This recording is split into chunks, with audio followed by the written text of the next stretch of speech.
My ukulele is not tuned again. Okay, well, good morning, everybody. Welcome to my crystal ball. Only magical things happen in here, and only mystical creatures are allowed.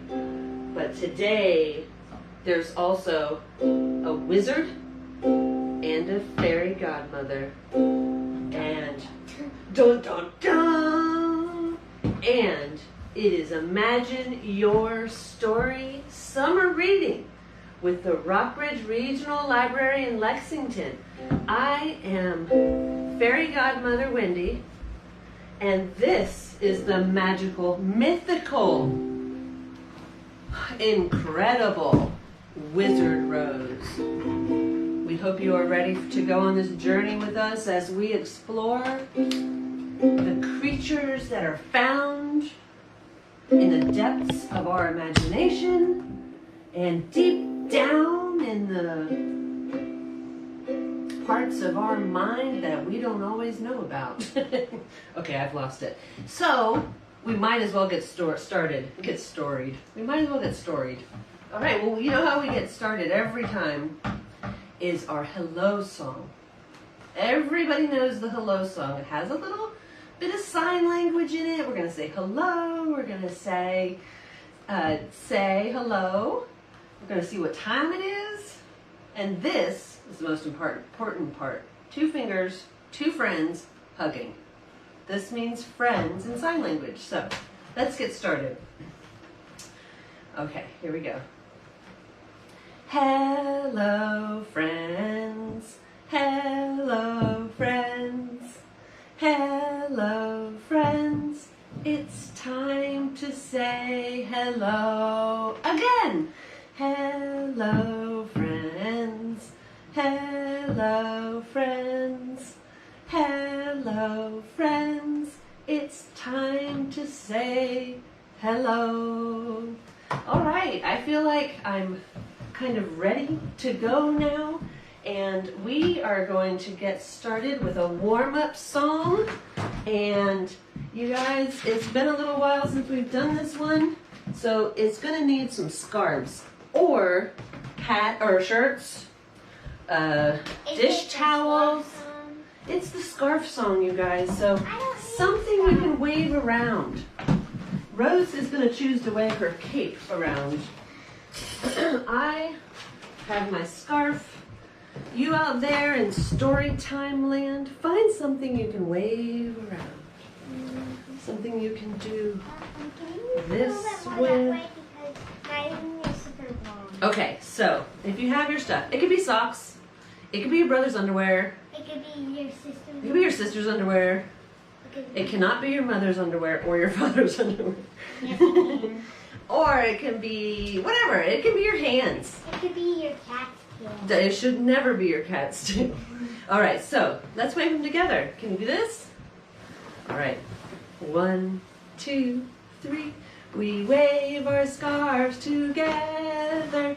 We wave our scarves together. We wave our scarves together because it's fun to do. We wear our scarves as a cape. We wear our scarves as a cape. Jason? Oh gosh. We wear our scarves like a cape. We wear our scarves like a cloak. We wear our scarves like a cape because it's fun to do.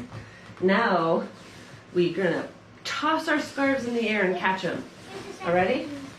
3, 2, 1. We toss our scarves in the air. We toss our scarves in the air. We toss our scarves in the air because it's fun to do. And don't forget, look, I can play peekaboo with my own hat. We play peekaboo with our scarves. We play peekaboo with our capes. Peekaboo with our scarves because it's fun to do. Can And I now, choose this one? last one. We ride our scarves like Oh, we ride our scarves like a horse. This is now unicorn. right, of course. We ride our scarves like unicorn. We ride our scarves like a unicorn. We ride our scarves like a unicorn because it's fun to do. Now, the most important part. We place our scarves in the basket. We place our scarves in the basket, or wherever you found them. We place our scarves in the basket because it's nice to do. Take off my hat. It's in the Guess what, guys? Isaac is here! Not Yes, you can take your hat off. I mean, wizards get hot hats. Okay, so look.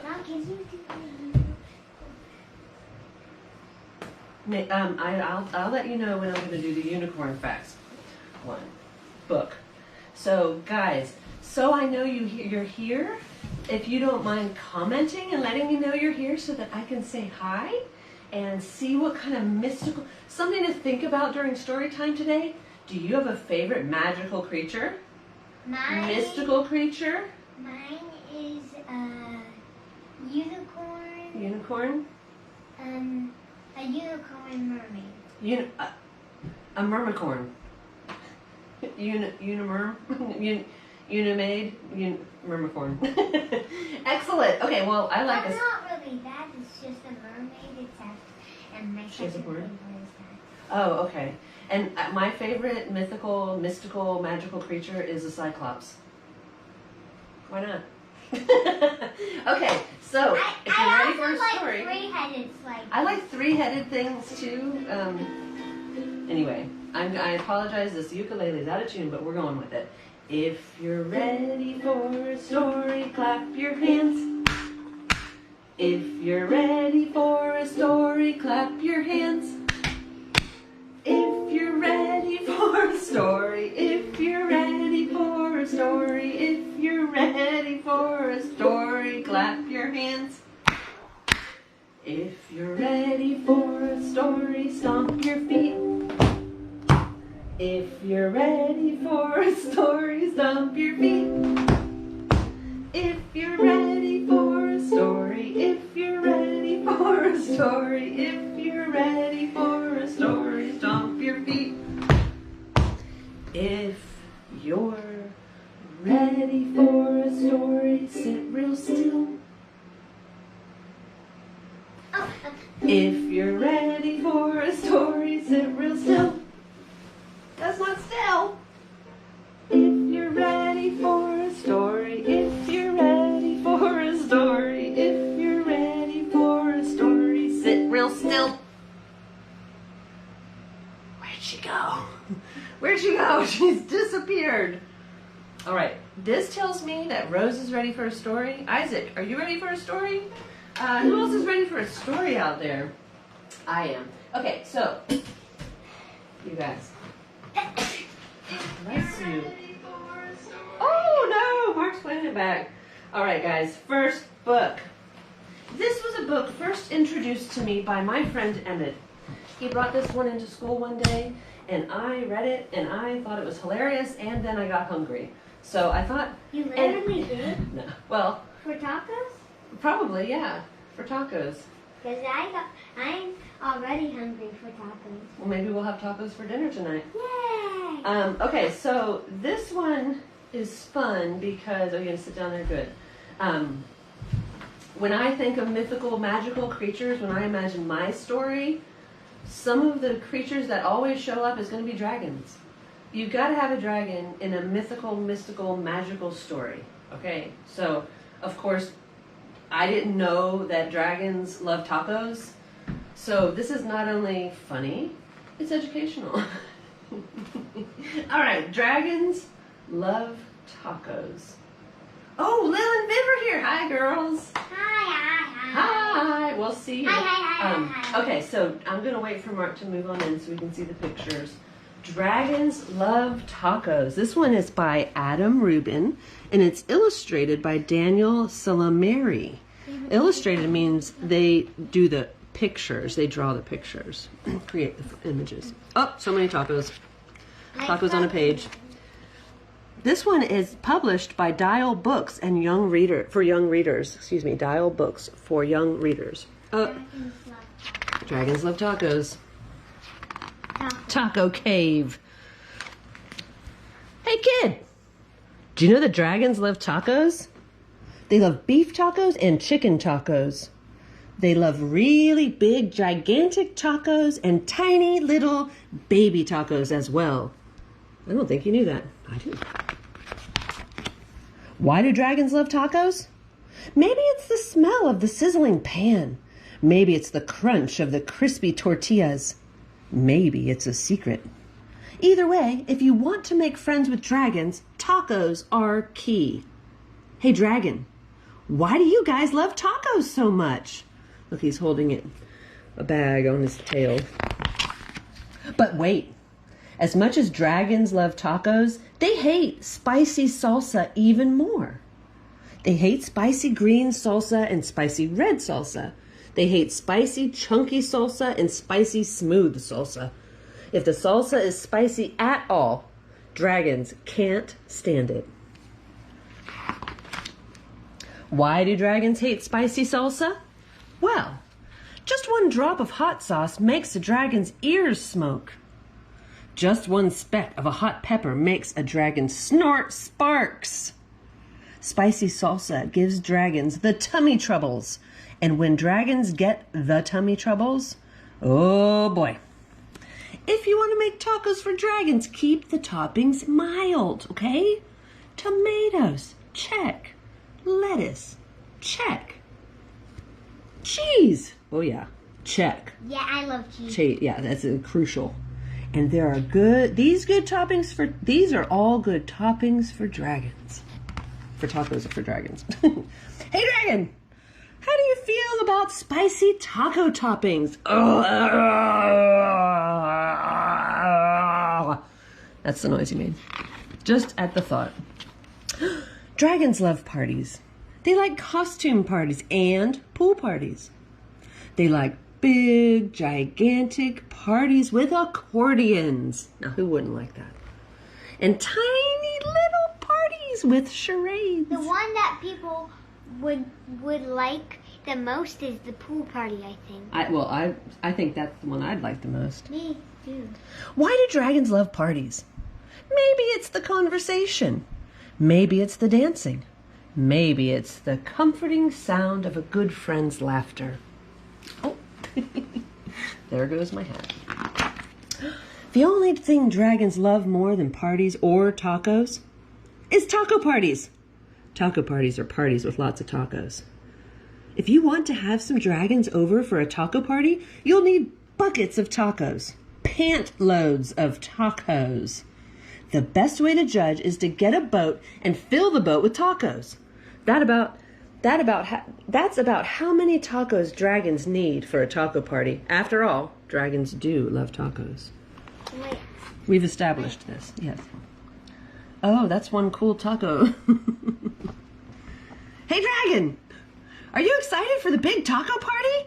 There's the taco party. You're invited for dragons. It's at Robert's house. Just remember, dragons hate spicy salsa. Before you host your taco party with dragons, get rid of all the spicy salsa. In fact, bury the spicy salsa in the backyard so dragons can't find it, please. These dragons love your taco party. They love the music. They love the decorations. They especially love the tacos. Congratulations! Well done, Robert. Hey, go back. That says I love I heart tacos. I think Rose needs a shirt like that. I think I need a shirt like that. It's a good thing you got rid of all that spicy... Wait a second. What are those little green things in the salsa? You didn't read the fine print. Totally mild salsa. Now with spicy jalapeno peppers. Oh boy, those are super hot. Dragons, listen to me. Do not eat those tacos. Those little green specks in the salsa, those are jalapeno peppers. They are super spicy. I know you love tacos, dragons, but you are not going to love those tacos. Do not let those dragons eat those tacos. Crunch, crunch, crunch. Uh-oh. Ah, too late. Oh, I spit. Everything's on fire. And that's what's left. Oh no. They burnt the place down. Why would dragons help you rebuild your house? Maybe they're good Samaritans. Maybe they feel bad about wrecking it. Maybe they're just in it for the taco breaks. After all, dragons love tacos. So they came back to help fix it because it was worthwhile to them. They'll never make that mistake again, I don't think. So, I mean, a lot learned here. This is a very informative book. And we're not going to make that mistake either next time we throw a taco dragon party, which I have in the schedule for tomorrow. Just joking. Okay, so it's time for another song. We got to get ourselves ready. You never schedule a dragon taco party because... Yet. The key word is yet. I still have time to schedule a dragon taco party. Dragons aren't real. I don't know any dragons. That's interesting because they're kind of like you can't ever see them. Anyway, we're going to do a song. This one, because dragons are so big, big, big, and other mythical creatures are so small, small, small, like fairies, nymphs, sprites, that we're going to do big, big, What big. are nymphs? Like they're little tiny baby fairies. They're little baby fairies. We gotta do this. Okay, so big, big, big. All right. Ow. Sorry. Okay, this is big, big, big, guys. Do you remember this one? You have your arms out like this when it's big, big, big. This is small, small, small. This is short, short, short. Do it. This is tall, tall, tall. Yes, This is fast. We'll go really fast. and that part. This is slow, slow, slow. We go super slow. This is yes. And this is no. Miss Marishte! Holla! I know. Huggies from afar. Okay, ready? Big, big, big Rose. You gonna join me? Start with your arms out. Look, I'm ice skating. She's ice skating on her cake. This isn't going to end well. All right. You ready? Big, big, big. 1, 2, 3. This is big, big, big. This is small, small, small. This is short, short, short. This is tall, tall, tall. This is fast, fast, fast. This is slow, slow, slow. This is yes, yes, yes. This is no, no, no. Should we do it one more time just for fun? Let's do it one more time just for fun. And we'll do it a little bit fast. So fast that I need So fast that when we go fast, it's going to go even faster. All right, ready? 1, 2, 3. This is big, big, big. This is small, small, small. This is short, short, short. This is tall, tall, tall. This is fast, fast, fast. This is slow, slow, slow. This is yes, yes, yes. This is no, no, no. My hat's going to go flying with this song. All right, I feel like I'm, cleared out, ready for another book. So this is a very important, another educational book about mythical creatures. One of Rose's favorites, one of my favorites, one of a lot of people's favorites, but there are things we don't necessarily know about unicorns. So I thought it would be a good time to study up and find out the things that we don't know about unicorns. Because I bet there's a few things. So this book is called Unicorns 101. That means the beginning, the most important stuff. Magical, majestic, better than horses. This is by Cale Atkinson. Love that.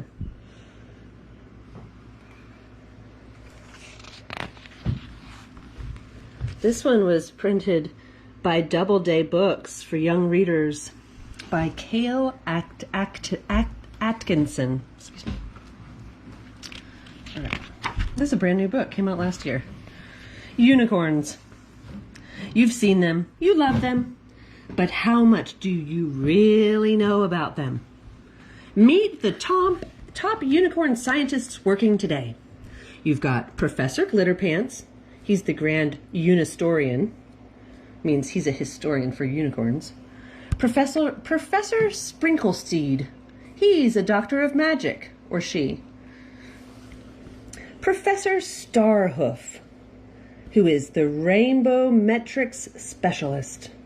And Professor Sugarbeard. He's a certified hornologist. He knows everything about the horns. And this is Pete.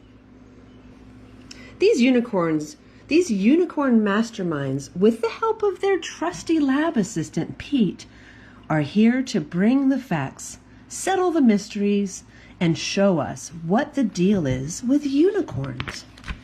Section 1. What is a unicorn? It takes more than a fancy horn to be a unicorn. Using Pete as our example, let's have a closer look at what a unicorn is like. So the common name is unicorn. The scientific name is better than horsicus. The family name is Magica hornidae. The size is hoof to head is 30 to 67 hamsters tall. The horn is 4 to 20 rainbow meters long. The height is 40,000 gummy bears. The weight. The colors are all of them. Group of unicorns, cornucopia. Name for their young, candy corns. And their lifespan is super long. Did you know? You can tell the age of a unicorn by counting the rings on its horn. See if you can spot the unicorns. Do you spot any? I see a narwhal. I will spot them for you. There's one. There. There's 2. There. 3. There. 4. I think it was just 4. Got him. Hey. Oh wait, there's one there. That's Pete. Can't forget Pete. Okay. Section 2, biology. A unicorn's key features are what separates it from the common horse, typical donkey, or unremarkable pony. He's got a trademark awe-inspiring horn, a luscious mane that smells like cinnamon, colorful and shiny coat, sparkly hooves, and a magical symbol somewhere on its body. That one has a heart. Looking at our Z-ray view, we can see just how a unicorn ticks, and we can also see what Pete had for lunch. Oh.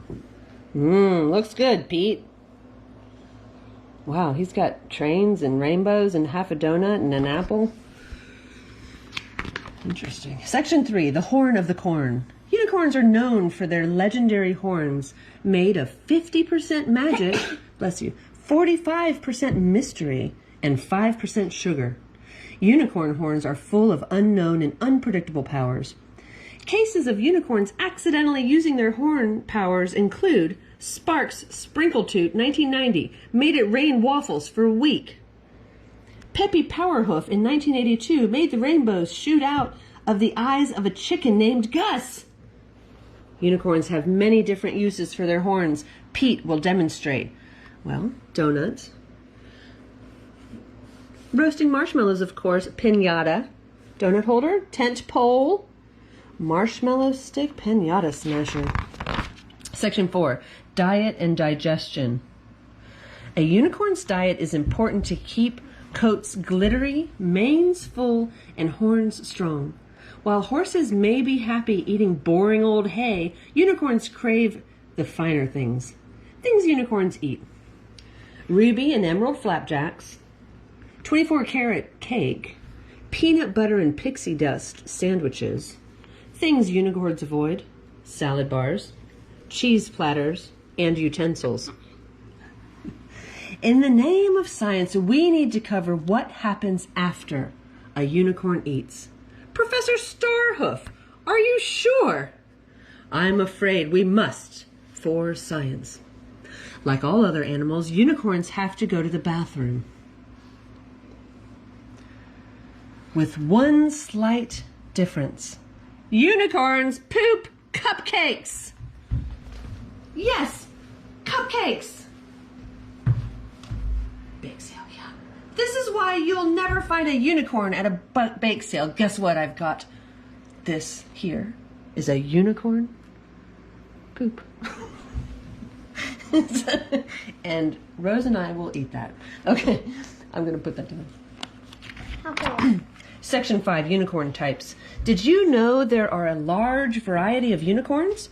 You've got a Siberian fir corn, a miniature corn, a muscle corn, a super horn corn, a pug corn, and a mustache corn. As we research and travel, new types are still being discovered. Rare and exotic unicorns include a zebra corn, a koala corn, flamingo corn, mare corn, and a hamster corn. There's the hamster corn. I think mare corn. There she is. Or he is. Section 6, unicorn history. Let's gallop back in time for a brief moment and learn where unicorns came from. You can see here how over the past 1,000,000 years, unicorns went from water to land and eventually to peat. And then after that, well, bam, you got peat. Behold our gallery of history's most famous unicorns. Dr. Hoof Sweetmane, first unicorn to stand on 2 legs. This is Professor Sparks Moondust, the first unicorn to harness the power of the rainbow. Here's Jolly Fancy Hoofs, first unicorn to wear clothes. Here's Buttercup Sparklecheeks, the first unicorn to trot on Pluto. Here's Captain, these guys right here. Fairy Infestation, there they are, and a horn-shaped doorway, because they got to get through with their horn. Now look at these rooms. Look what he's doing. He's exercising, painting pictures. There's a koala with a horn on it. This guy's like asleep with rainbows. What? He's living in a ball pit? He's upside down? Okay. Look at that. He's got a slide in his house. Awesome. Bubble bath. Even the rubber ducky has a horn. Section 8, social behaviors. Go back, yeah. Social behaviors. Social animals by nature. Unicorns always enjoy chit-chatting about the weather and discussing whose mane is brightest. Favorite unicorn activities include horn jousting, competitive ring toss, javelin throwing, knitting circles. Most animals scream and fight when they disagree, but unicorns have a much more civilized way of solving disagreements. The ancient ritual of the dance-off. Yeah, look, he's spinning on his horn. I would like to see that. Section 9, common unicorn questions. Why don't I ever see a unicorn? Unicorns have become masters of disguise. In order to live a normal life and avoid being mobbed by cornies everywhere they go. If you can spot Pete hiding in these examples. I'll show you. There. Okay. There. Okay. There. Right. What does a baby unicorn look like? There's a reason why you don't see baby unicorns. They are too cute. Well, not just too cute. They are cuteness overload. Many people have been forever changed by the high level of cuteness. For the first time ever, we will give you a glimpse of the baby unicorn. But be warned, stare too long and you'll be seeing nothing but glitter for the next week. Prepare your peepers, 'cause here we go. Too cute! My eyes! Dun, dun, dun, dun. It's true that unicorns are the most magical creatures in existence. Yes, obviously, as well as the most majestic, magnificent, and cool. Other notable magical creatures include pixies, corgis, and wizard yaks. What do unicorns use rainbows for? The real question is, what don't unicorns use rainbows for? They paint their homes with rainbows, fuel their car with rainbows, and even flavor their pancakes with rainbows. If you see a rainbow, you can bet your horn there's a unicorn nearby. Section 10, graduation celebration. Congratulations! By completing this book and learning all the juicy unicorn knowledge, you have earned your white lab coat and now join the ranks of brilliant unicorn scientists. Welcome to the team. Maybe you'll be the next one to discover the next rare unicorn. And here's our diploma, signed by each of them. Yay, we did it, guys. We did it. We learned some stuff. Where's your staff, Rose? Oh. Excellent. Good job, guys. All right, so I was thinking, since Rose is a wizard, here, can you sit here? That maybe she could do a spell on me. Because lately I've been wishing that I could be a kid. And I could just go out and play and go swimming and go running around and hang out all day and sleep and You know it's hard because kids also have to do school. Well, it's the summer, so I want to be a kid so I can go run. So, okay. Well, Rose, can you please do a spell for me? Okay. Okay. Can you please try to turn me into a little kid?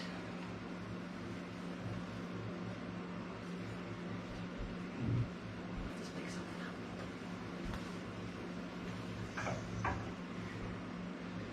I love you.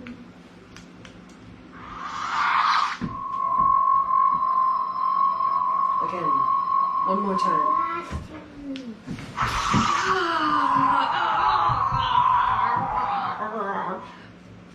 Wait! This isn't right! I'm not a kid! You turned me into a Pegasus! Ah! Now what do I do? Elastica.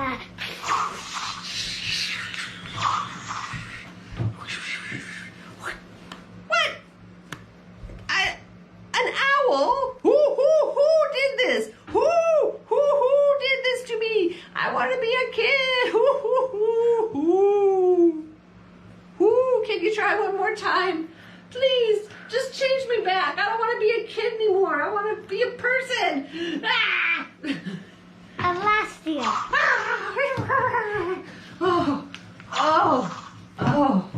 Oh my gosh, you guys.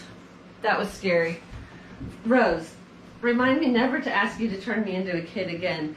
I don't know what happened here, but I was seeing through the eyes of a Pegasus, and then I was seeing through the big eyes of an owl. It was really scary. Thank you for changing me back. That was a close one, guys. All right, don't try that at home, whatever you do. Okay, I've got one more book. Now, this book is about, now, I don't know if you would say he's magical or mythical, but he's a giant. And giants really sometimes end up in my story that I imagine, especially this week. So this is one of the spiffiest giant in town. I love this book. It's written by Julia Donaldson, which is amazing, and pictures by Axel Scheffler.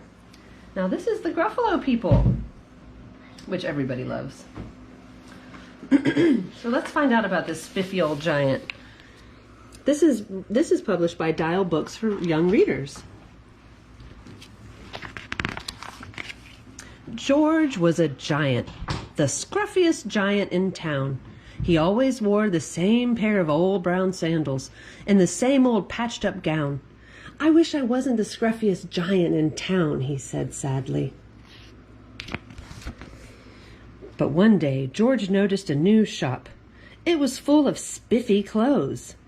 So he bought a spiffy shirt, a spiffy pair of pants, a spiffy belt, a spiffy striped tie, some spiffy socks with diamonds on the sides, and a pair of spiffy shiny shoes. Now I'm the spiffiest giant in town, he said proudly. George left his old clothes behind in the shop. He was about to go home when he heard a sound. On the sidewalk stood a giraffe who was sniffing sadly. "Well, what's the matter?" asked George. "It's my neck," said Giraffe. "It's so very long and so very cold. I wish I had a long warm scarf." "Cheer up," said George, and he took off his striped tie. "It didn't match my socks anyway," he said, as he wound it around and around the giant's neck. "It made a wonderful scarf. Thank you," said the giraffe. As George strode toward home, he sang to himself, "My tie is a scarf for a cold giraffe, but look at me up and down. I'm the spiffiest giant in town." Yeah. George came to a river. On a boat stood a goat who had been bleating loudly. "What's the matter?" asked George. "It's my sail," said the goat. "It blew away in a storm. I wish I had a strong new sail for my boat." "Cheer up," said George, and he took off his new white shirt. "It kept coming untucked anyway," he said, and he tied it to the mast of the goat's boat. It made a magnificent sail. "Thank you," said the goat. George strode on, singing to himself, "My tie is a scarf for a cold giraffe. My shirt's on a boat as a sail for a goat. But look at me up and down. I'm the spiffiest giant in town." Yeah. George came to a tiny ruined house. Beside the house stood a white mouse with lots of baby mice. They were all squeaking. "What's the matter?" asked George. "It's our house," squeaked the mother mouse. "It burned down and now we have nowhere to live. I wish we had a nice new house." "Aw, cheer up," said George, and he took off his shiny shoes. "It was giving me blisters anyway," he said. As the mouse and her baby scrambled inside, the shoe made a perfect home for them. "Thank you," they squeaked. George had to hop along the road now, but he didn't mind. As he hopped, he sang to himself, "My tie is a scarf for a cold giraffe. My shirt is a boat as a sail for a goat. My shoe is a house for a little white mouse. But look at me up and down. I'm the spiffiest giant in town." Yeah. George came to a campsite. Beside a tent stood a fox who was crying. "What's the matter?" asked George. "It's my sleeping bag," said the fox. "I dropped it in a puddle. I wish I had a warm, dry sleeping bag." "Cheer up," said George, and he took off one of his socks with diamonds on the side. "It was tickling my toes anyway," he said. As the fox snuggled into it, it made a very fine sleeping bag. "Thank you," said excuse me, said the fox. George hopped on, singing to himself, "My tie is a scarf for a cold giraffe. My shirt is a boat as a sail for a goat. My shoe is a house for a little white mouse. One of my socks is a bed for a fox. Yeah, but look at me up and down. I'm the spiffiest giant in town." Yeah. Hey, there's a frog walking with a lady. That's probably It happens. supposed to be the princess and the frog. Maybe. George came to a big squishy bog. Beside the bog stood a dog who was howling. "What's the matter?" asked George. "It's my bog," said the dog. "I need to get across, but I keep getting stuck in the mud. I wish there was a safe, dry path." "Cheer up," said George, and he took off his spiffy new belt. "It was squeezing my tummy anyway," he said, as he laid it down over the bog. It made an excellent path. "Thank you," said the dog. The wind started to blow, but George didn't mind. He hopped on, singing to himself. All right, you guys. "My tie is a scarf for a cold giraffe. Yeah, my shirt on a boat for a sail and a goat. My shoe is a house for a little white mouse. One of my socks is a bed for a fox. But my belt helps a dog who's crossing a bog. But my pants are falling down. I'm the the coldest giant in town. Uh-oh. Now his pants fell off. Suddenly, George felt sad and shivery, and not at all spiffy. He stood on one foot and thought, "I'll have to go back to the shop and buy some more clothes," he decided. He turned around and hopped all the way back to the shop. But when he got there, the shop was closed. "Oh, no," cried George. He sank down into the sidewalk, and a tear ran down his nose. He felt as sad as all the animals he had met on his way home. Then, out of the corner of his eye, he saw a bag with something familiar poking out of the top. George took a closer look. "My gown!" he yelled. "My dear old gown and sandals."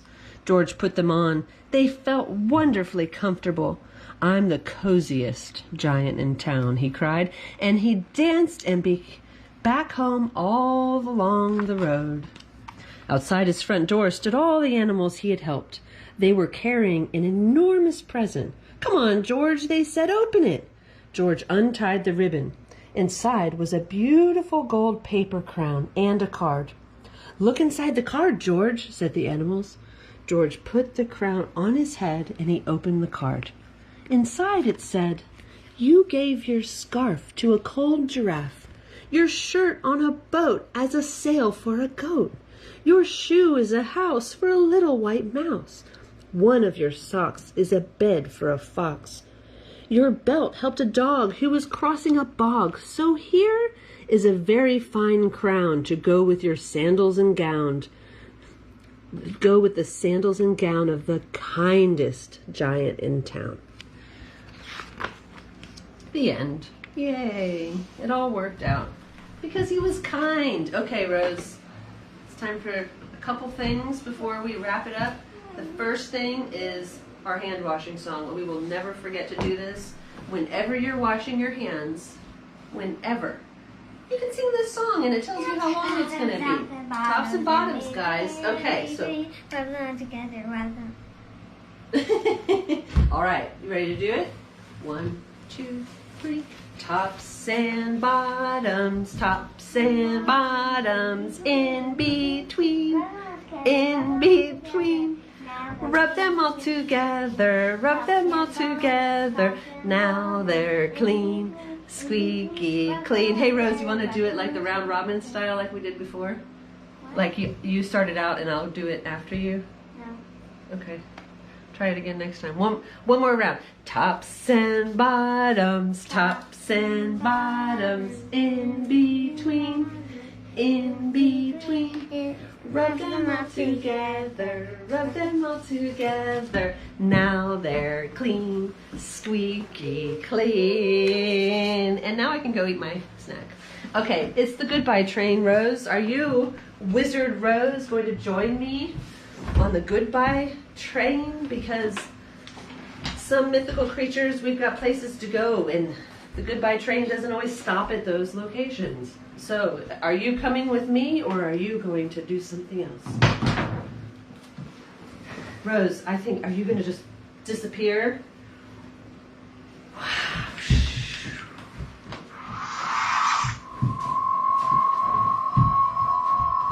Oh gosh, wow, what happened? She's gone. Oh my gosh. She is magical and she is mystical. The one, the only Rose the Wizard. But for all of you mythical creatures out there, think about what your favorite mythical and magical creatures are, and let me know, because we're going to read more on Friday. I'll see you at 10:30. Don't forget to look for the challenge on Thursday at 3 for how to help imagine a better world. Yeah, we'll see you on Friday. All aboard! Oh, the goodbye train is leaving. See us soon. Choo choo! Oh, the goodbye train is leaving. See us soon. Choo choo! Oh, the goodbye train is leaving. The goodbye train is leaving. Oh, the goodbye train is leaving. See us soon. Choo choo!